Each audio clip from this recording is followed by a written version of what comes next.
ગઈકાલે anti terrorist squad Ahmedabad Gujarat રાજ્યને એક બાતમી મળેલી કે એક બાળ તસ્કરી કરતી ટોળકી એક બાળકને મેળવી અને પછી અમદાવાદ તરફ આવી રહેલા છે અને એ લોકો આ બાળકને હૈદરાબાદ ખાતે આપનાર છે. આ જે મળેલ બાતમી જે છે એ અમદાવાદ ક્રાઇમ બ્રાન્ચને આપવામાં આવેલી અને આ બાતમી અનુસંધાને અમદાવાદ ક્રાઇમ બ્રાન્ચની ટીમ દ્વારા સર્વેલન્સ ગોઠવવામાં આવેલું અને એ સર્વેલન્સ દરમિયાન જે વિગત મળેલી હતી આ જે બનાવ સંબંધે એ અંગે એક અર્ટિગા કારમાંથી 3 આરોપી અને એક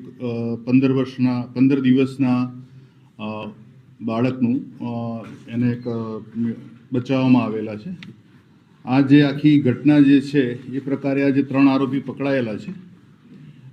રોશન ઉર્ફે સજ્જન મહાવીર પ્રસાદ અગ્રવાલ, જે 42 વર્ષના છે અને મૂળ હૈદરાબાદના રહેવાસી છે અને હૈદરાબાદ ખાતે રહે છે અને મૂળ રાજસ્થાનના છે. બીજા આરોપી જે છે મહિલા આરોપી એ વંદના જીગર અશોક પંચાલ, એ ઓઢવ ખાતે રહે છે અમદાવાદ શહેરમાં અને મૂળ ઉત્તર પ્રદેશ અયોધ્યાના છે. અને ત્રીજો આરોપી જે સુમિત યાદવ, જે વટવા અમદાવાદ શહેર ખાતે રહે છે અને મૂળ એ લોહરા મઉ જિલ્લો સુલતાનપુર ઉત્તર પ્રદેશના છે.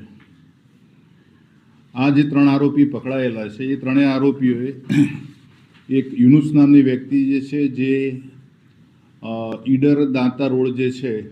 ઈડરથી બનાસકાંઠાની જે બોર્ડર છે આપણે સાબરકાંઠાની, ત્યાં એ રોડ ઉપરથી એ લોકોએ આ બાળકને યુનુસ પાસેથી મેળવેલું અને આ બાળક એ લોકો હૈદરાબાદ જઈને આપવાના હતા. આ જે માહિતી આધારે આ લોકોને ધરપકડ કરવામાં આવેલી છે, એમના વિરુદ્ધ ગુનો નોંધવામાં આવેલો છે અને આગળની આ જે આખી ટોળકી જે છે બાળ તસ્કરીનું જે કામ કરે છે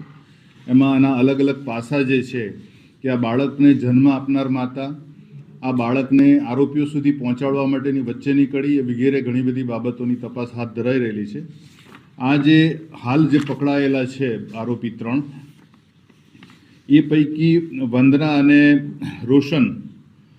અગાઉ હૈદરાબાદ ખાતે એટલે ગયા વર્ષે 2025માં બાળકોની તસ્કરીના કેસમાં હૈદરાબાદ પોલીસ દ્વારા પકડવામાં આવેલા હતા અને બંનેને જેલમાં એકબીજાથી પરિચિત થયેલો અને ત્યારબાદ એમણે જામીન પર છૂટ્યા બાદ આ ફરીથી આ એમની ગેરકાયદેસરની પ્રવૃત્તિ એમણે શરૂ કરી.